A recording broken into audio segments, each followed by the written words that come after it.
बच्चों, आज की कक्षा में हम कबीर दास जी की साखियों का हिंदी अनुवाद पढ़ेंगे। बलिहारी गुरु आपणे धौ हाड़ी कै बार, जिन मानिस तै देवता करत न लागी बार।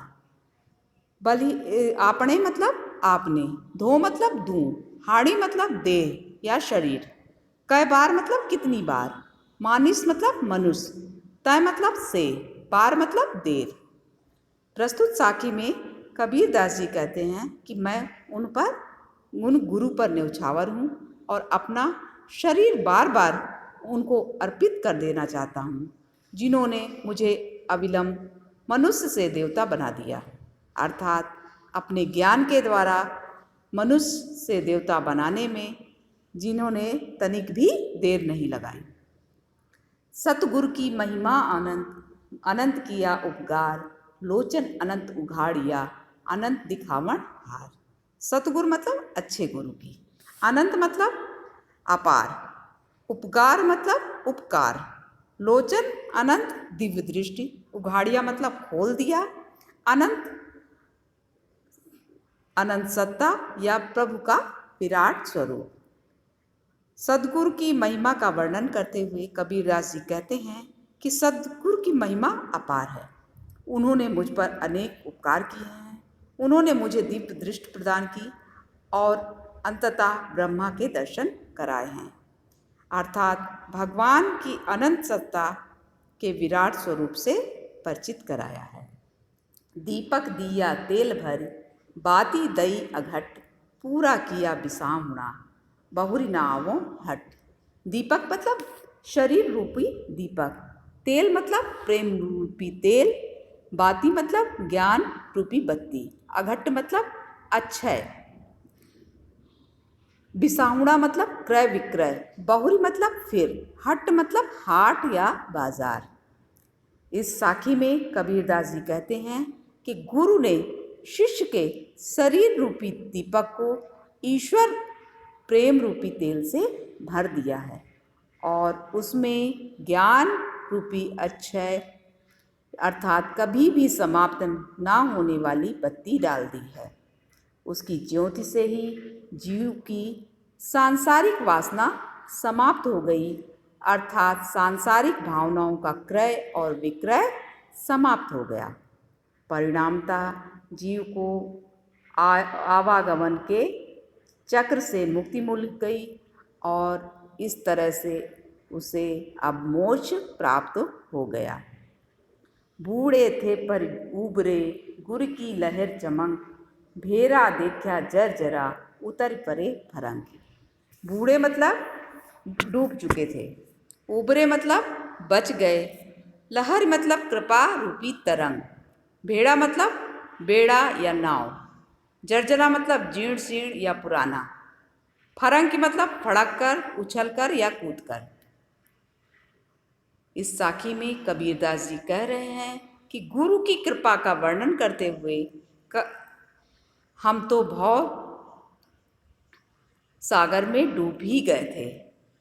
इतने में ही गुरु की ज्ञान रूपी लहर चमक उठी और गुरु की कृपा से हमने देख लिया कि हमारा बेड़ा अर्थात जिस नाव पर हम सवार थे वह जर्जर है, अतः हम उससे उछलकर कूद पड़े और अलग हो गए।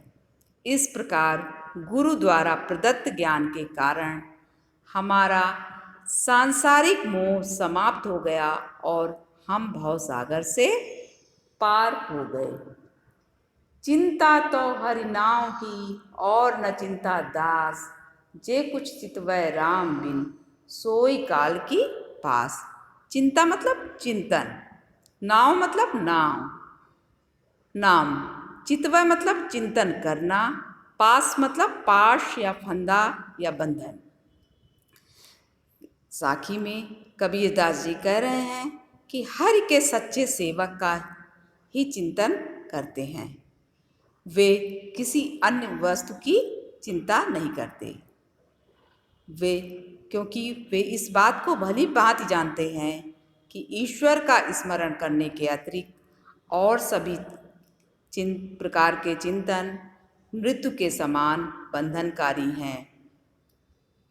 तू करता मुझ में रही न हूँ, बारी फेरी बल गई जित देखूं तित तू। कबीर दास जी कह रहे हैं, तू मतलब तुम, हूँ मतलब अहंकार, बारी मतलब फेरी जन्म मरण का चक्र, बल गई मतलब जल गया। कबीर दास जी कह रहे हैं कि मैं तुम अर्थात परमात्मा करते करते परमात्मा के रूप वाला हो गया हूँ, अर्थात प्रभु का नाम रटते रटते अब मैं प्रभु जैसा ही हो गया हूँ। परमात्मा में लीन हो जाने के कारण मेरे अंदर का सारा अहंकार समाप्त हो गया है।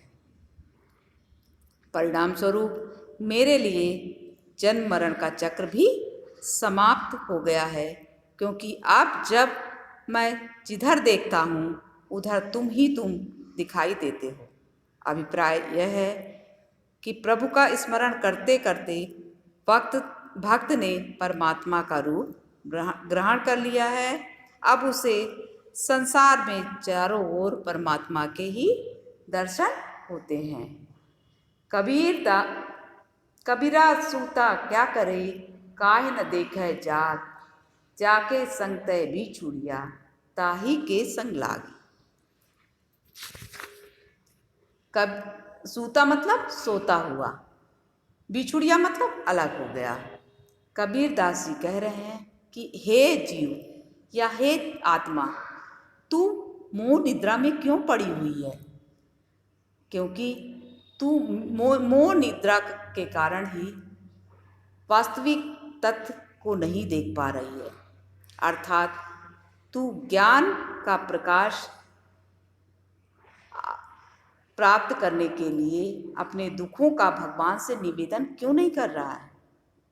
अरे हे जीवात्मा, तू अज्ञान के कारण जो है इधर उधर भटक रही है, क्योंकि जिस ब्रह्मा से तू अलग हुई है वह तो तुम्हारे अंदर ही व्याप्त है, अर्थात जीवात्मा का परमात्मा से संयोग ज्ञान के द्वारा हो सकता है।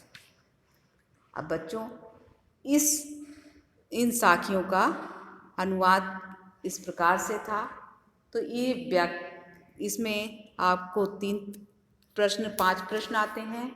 पहला, पाठ का नाम, कवि का नाम, रेखांकित अंश की व्याख्या, रस उपरोक्त पंक्तियों में कवि ने किस चीज़ के बारे में बताया है, पंक्तियों में कौन सा रस है, कौन सा छंद है, कौन सा अलंकार है, इन सब चीज़ों के बारे में 5 प्रश्न पूछे जाते हैं। तो अगर आपका, और कभी कभी संदर्भ भी पूछ लिया जाता है, तो संदर्भ जब पूछा जाएगा तो आपको लिखना होगा प्रस्तुत पाठ साखी हमारे पाठ्यपुस्तक हिंदी के कबीर के साखी नामक पाठ से अवतरित की गई है। अगर तो बच्चों, इसी के साथ आज की कक्षा समाप्त होती है।